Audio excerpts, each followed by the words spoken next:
Welcome to Halo Halo. I'm Kat Iniba. 2020 has been an extremely challenging year, one filled with loss, uncertainty, stress, and challenging our mental health.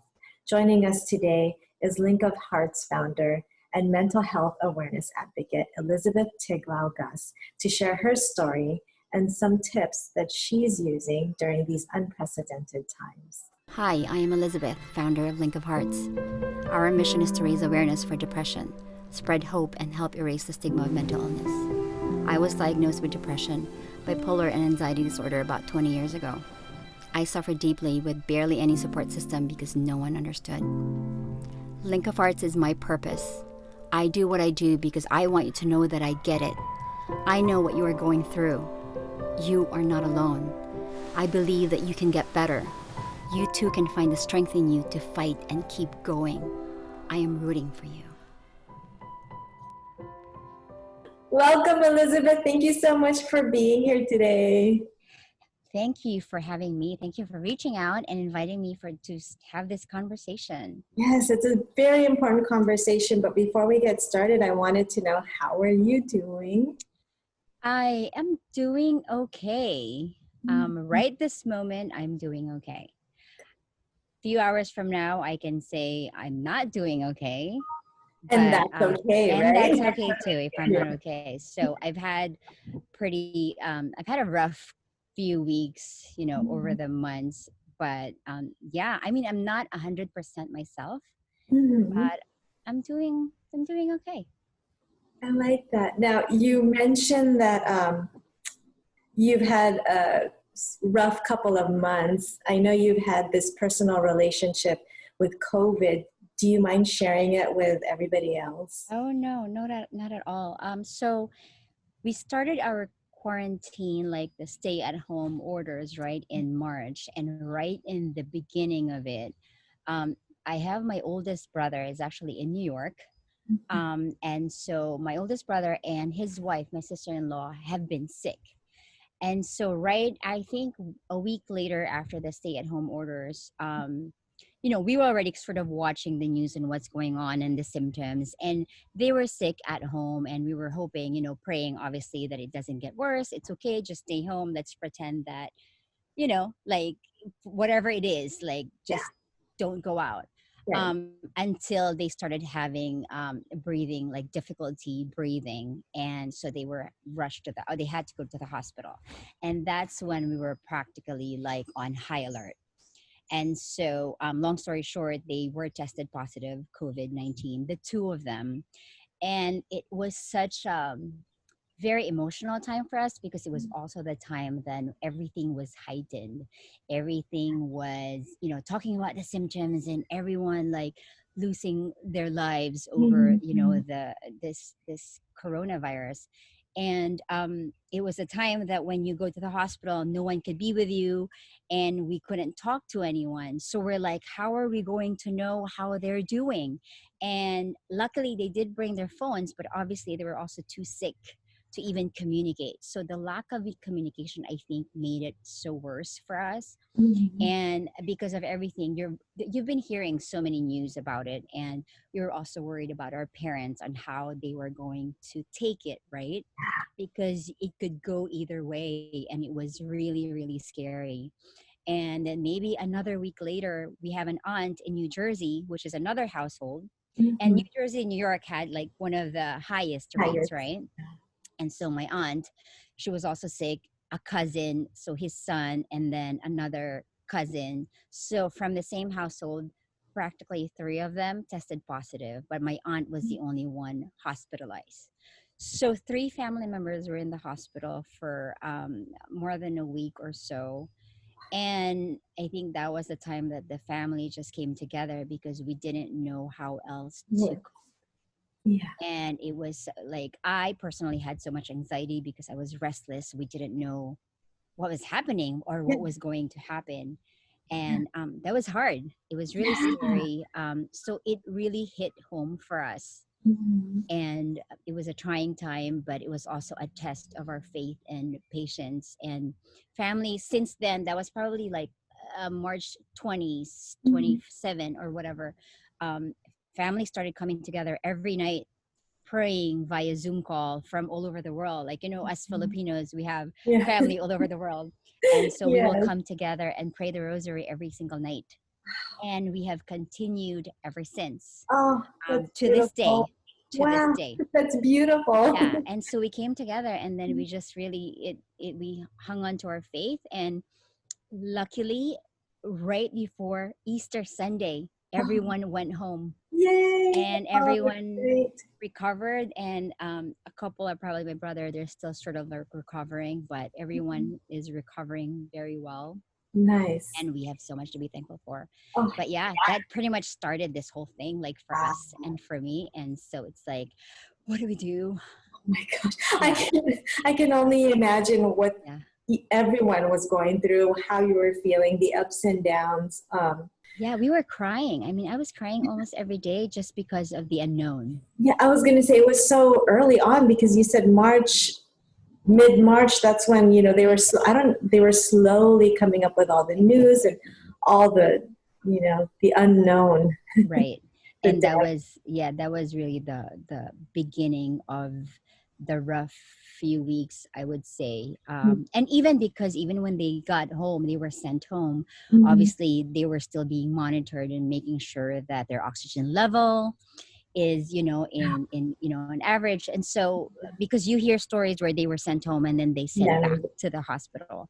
So again, it was just the unknown. And but yeah, thankfully, that's we wonderful. hoped, and everyone Yeah. is doing well now. Hey, that's a You're wonderful asking, yeah, news. yes, I Now, know. I wanted to talk to you because of your newsletter that you sent out to a lot of your friends and people that have signed up for your newsletter. Yes, And it really hit home at like the perfect time for me because you were talking about, the different emotions, the range of emotions that we're going through right now, especially for me, it was, I don't feel productive enough, or am I doing enough? Am I making the most out of this time? I wanted you to share why you sent it out, first of all, and what you've been going through with that. yeah, I think the main purpose of that, and because I haven't been really sending like the newsletter, right? I still work from home, and so that's always been my daily thing. So I work from home, and so having the stay at home orders, and then having started like this anxiety because of family members being tested positive, that really stirred so many emotions within me. And um, while everyone on social media, that's become our window, right? Yeah. And everyone in social media was talking about creating new projects, learning new things, doing this, doing that. I could barely do things because I was managing my emotions. I was coping, and I was trying to take care of my mental health. And it was it was almost like day after day, like I needed to take things one day at a time. I couldn't Mhm. even think of a project to do because I'm like, no, I'm emotional right now, I can't do anything. And it's physically exhausting, and it gives you a headache, it gives you a migraine. And all these emotions can also trigger physical Mhm. pains and aches.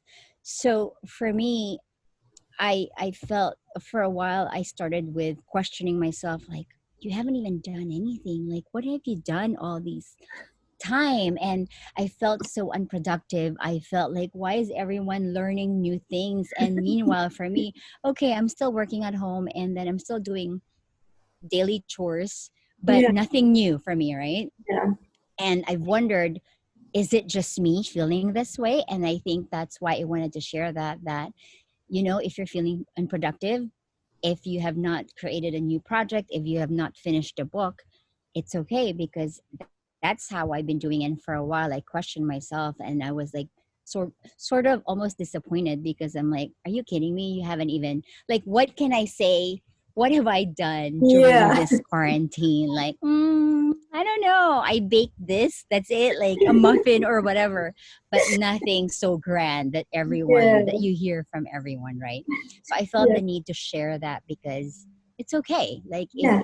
It is. staying strong is the Mhm. only thing that you could do, Yes. and like staying strong and just like taking care of your mental health, which I've always said that that has always been my full-time job.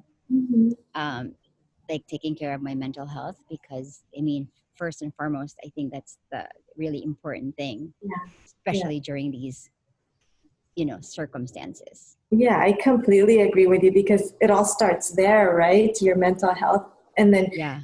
if your mental health is bad, then it will affect everything else, your work, your family, your relationships. And so I think it all starts from there. Can you go back and tell us a little bit more about how you became a mental health awareness advocate? So I've been very open about, I was diagnosed with depression back when I was in college, and that was like 20 some years ago. And I battled with it like really during the dark times for a good 10 years when I was heavily medicated. Mhm. I was diagnosed with depression, bipolar depression, a Mhm. bipolar disorder, and anxiety. So I went through the regular like medical route for some Mhm. time and taking all these medications, but nothing really worked for me until I needed to find things that work for me, right? Yeah. Um, and that's when I learned all these coping skills and coping mechanisms to be able to really help myself. I seek therapy and all these alternative healing modalities that I have learned just to help myself. Right. So I think ever since, because of my own experience, I've become a mental health advocate, because I wanted to be able to share my experience, and I wanted to be able to reach out to those who are struggling. And if there's one thing that I can offer is that empathy, because it takes one to know one, right? Yeah. So, I mean, you go to therapists, which is great. You can go see a doctor, but a lot of them are really based on textbooks. So everything that they've learned about mental illness. But at the end of the day, when you're going through something, it it is very powerful when you hear it from someone who's gone through or also going through what you're going through. Mhm. And that power of empathy and compassion becomes so important, because that makes you feel comforted, and it makes you feel less alone. Yeah, I was going to say it Yeah. definitely makes you feel less alone, Yeah. especially because I think in the Filipino culture, it's more hush hush, right? We don't really talk about it. Like it's hard for me a lot of times to express, I'm feeling all this anxiety right now, or I'm stressed even, or I'm not happy. So when it comes to mental health, it's even more difficult to share, right? I know. And maybe that's also one of the reasons, because for some time I actually suffered in silence. I have a very close knit family, but it's something that we never really talked about. And even to this day, we don't really talk about. I think they have accepted the fact that this has become my advocacy, Mhm. but I can honestly say that I don't think they really get it, what I'm doing, I don't think they really still understand what I still go through all these days, right? Mhm. Um, Even though it's been like 2 decades, I still go through episodes, and I get triggered, and these things are not talked about. And I think that's always going to be just part of our culture, unfortunately. And there is a lot more conversations happening right now, which is great and which is amazing. But I think like we just need to keep continuing having these open, very honest conversations, because we know that there are so many, especially within our culture, really going through so much, but they can't even talk about it because it's considered weak, even to Right. Yeah. cry and to feel anxious. And you would hear it's you hear it from many Filipinos would say, "Oh, it's gonna be okay. Like, let's just pray about it, or let's go to church." And that's great. And I have a strong faith, but at the same time, you also need to acknowledge your feelings, that they are valid no matter what you're going through. Exactly.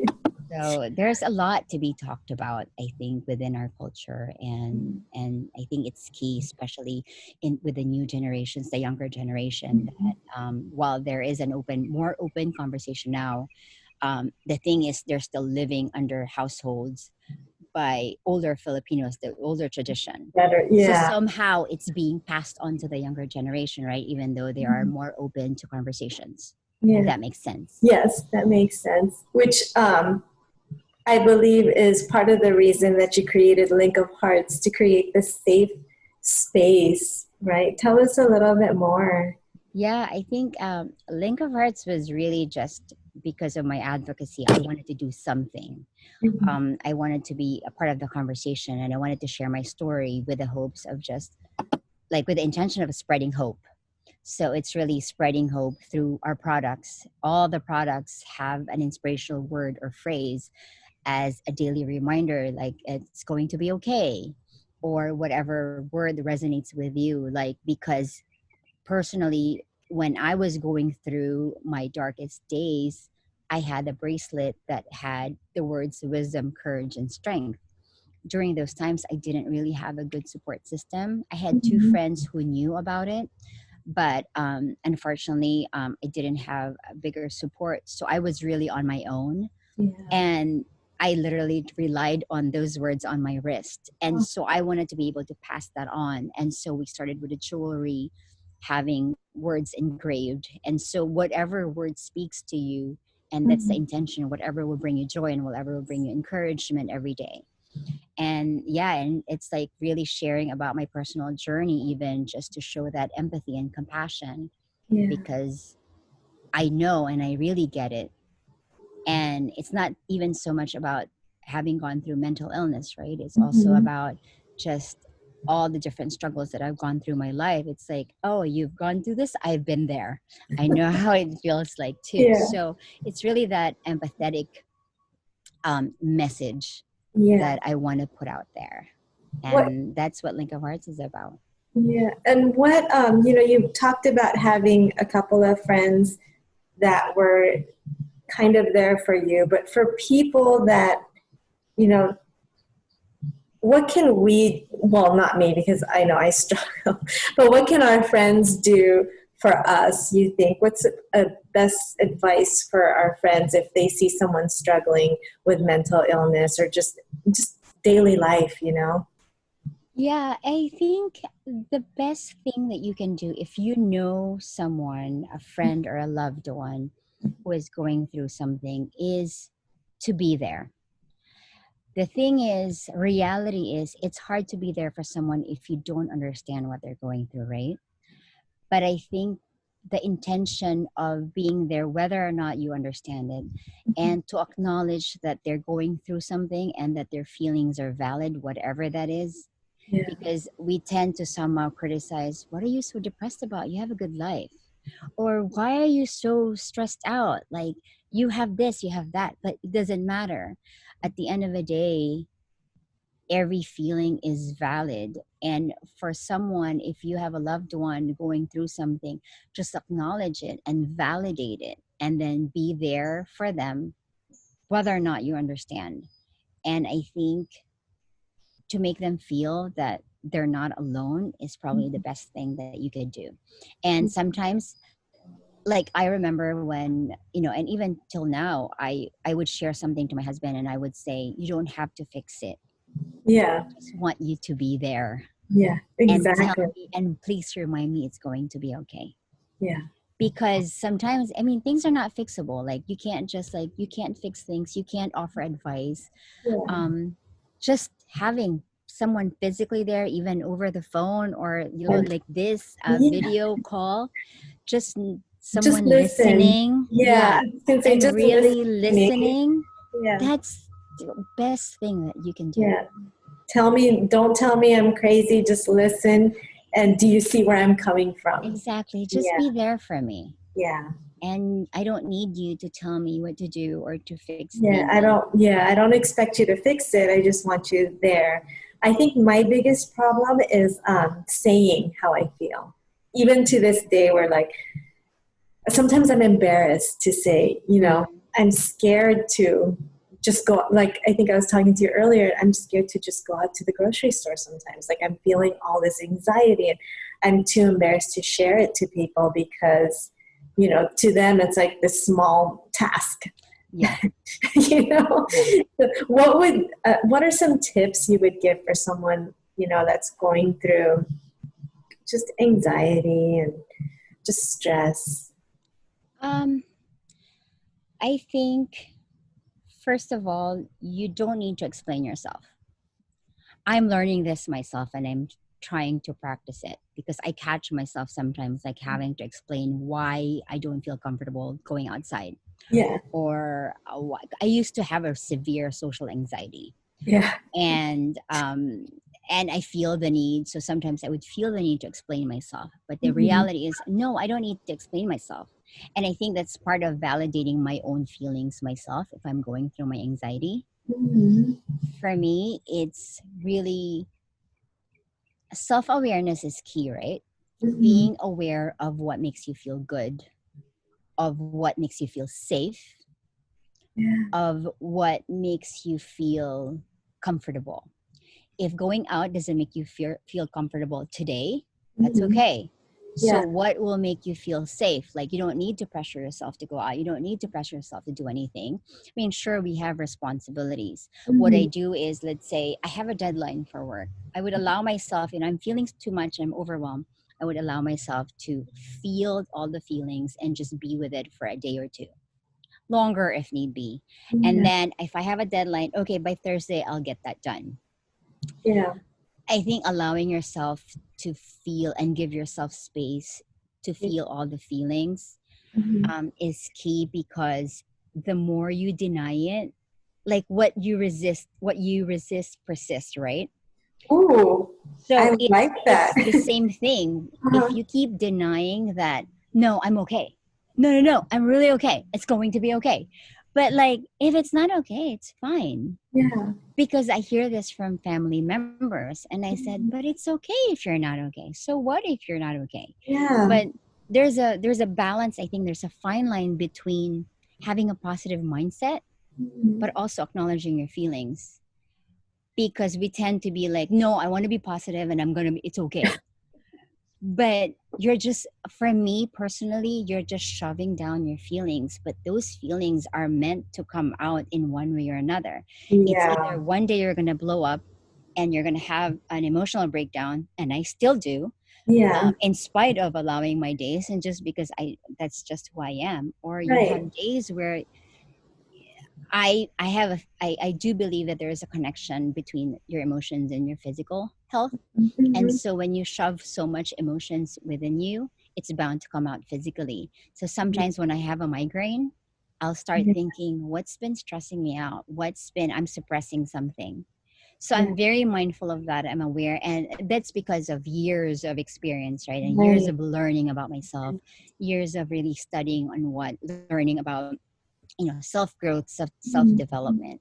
So if you're going through anxiety, just let it be and be okay with it. And I know it's easier said than done, and it takes practice, but Yeah. that's why it's called a practice, because sometimes it will be harder to do than Mhm. others, but some days it will be easy and Yeah. you're okay. And if you want to cry, then let yourself cry, and um, just ride through the emotions and be okay with it without having to explain to anyone but yourself.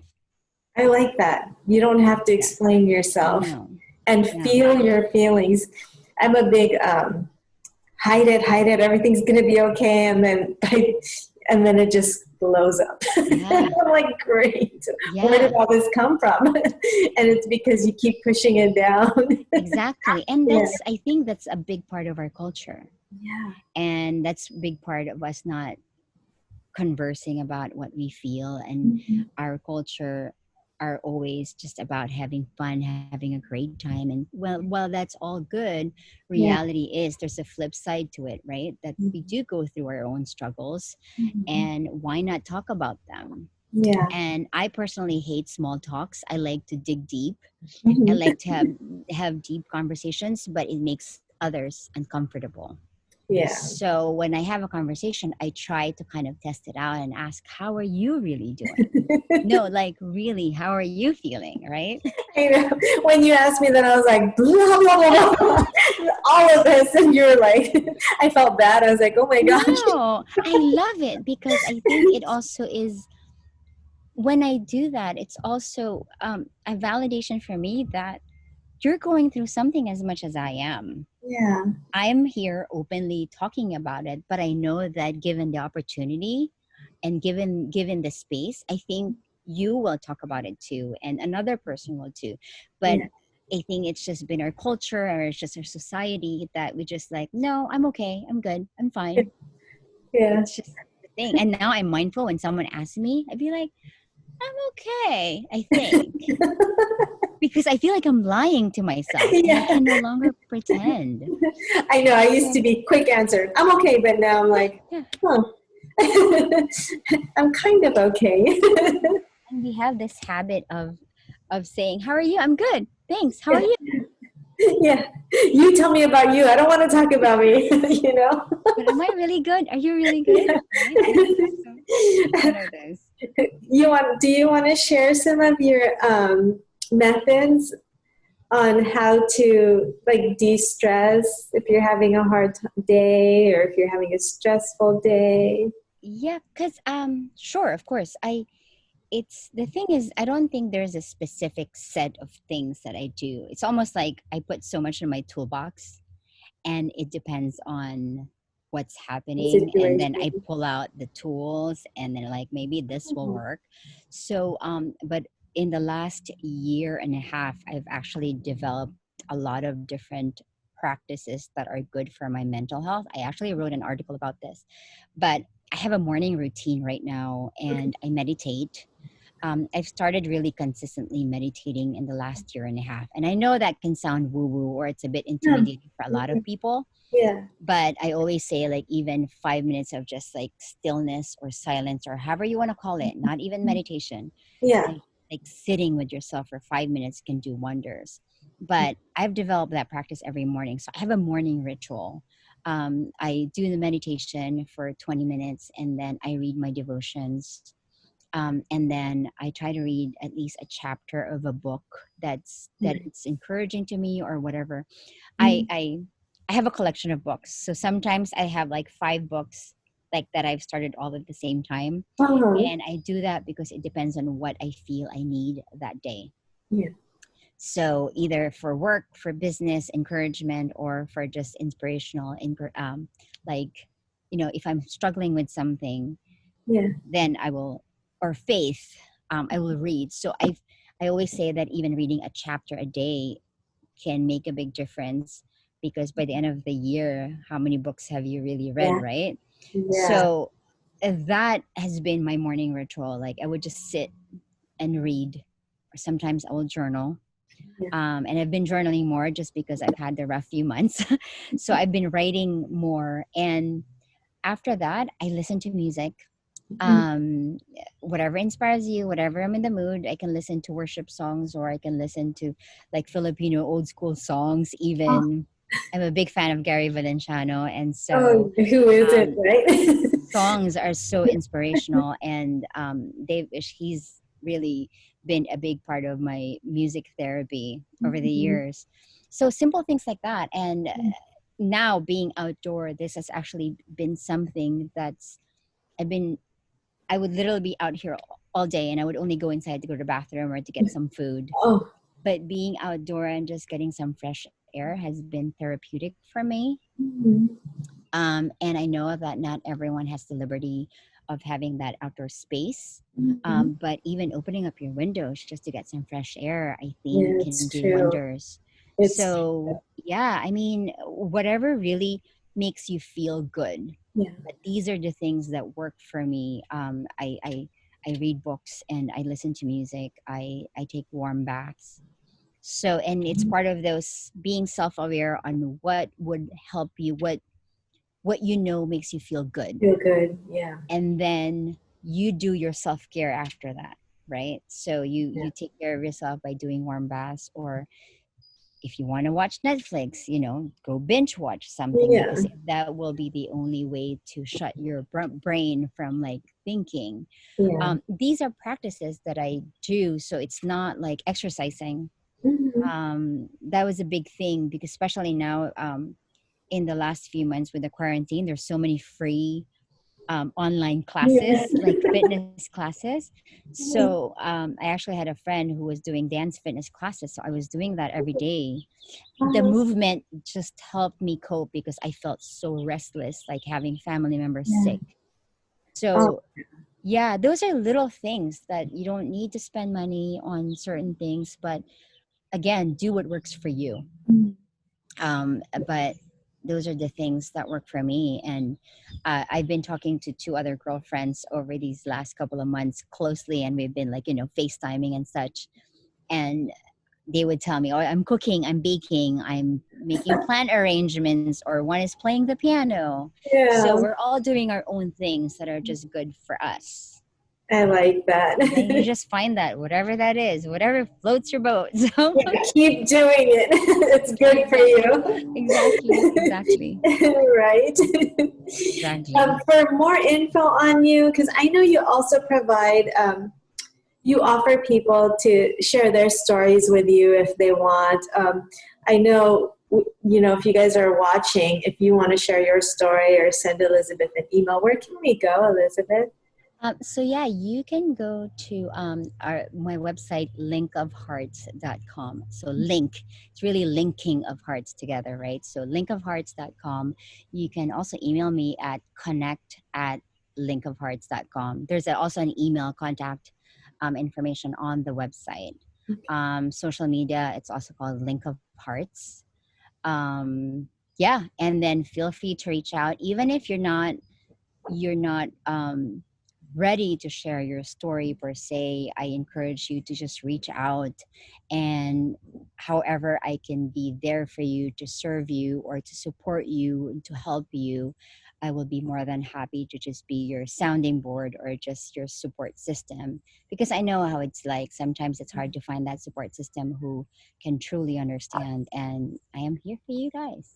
Yes, thank you so much for taking the time today, sharing everything, just being so open. Of course, no, thank you for this opportunity and really providing this platform just to have this conversation, much needed conversation. Yes, yes. I might be reaching out to you again soon. Absolutely. I would love that. Yes, please. Thank Thank you. you. And thank you all for tuning in. Until next time, I'm Kat Iniba.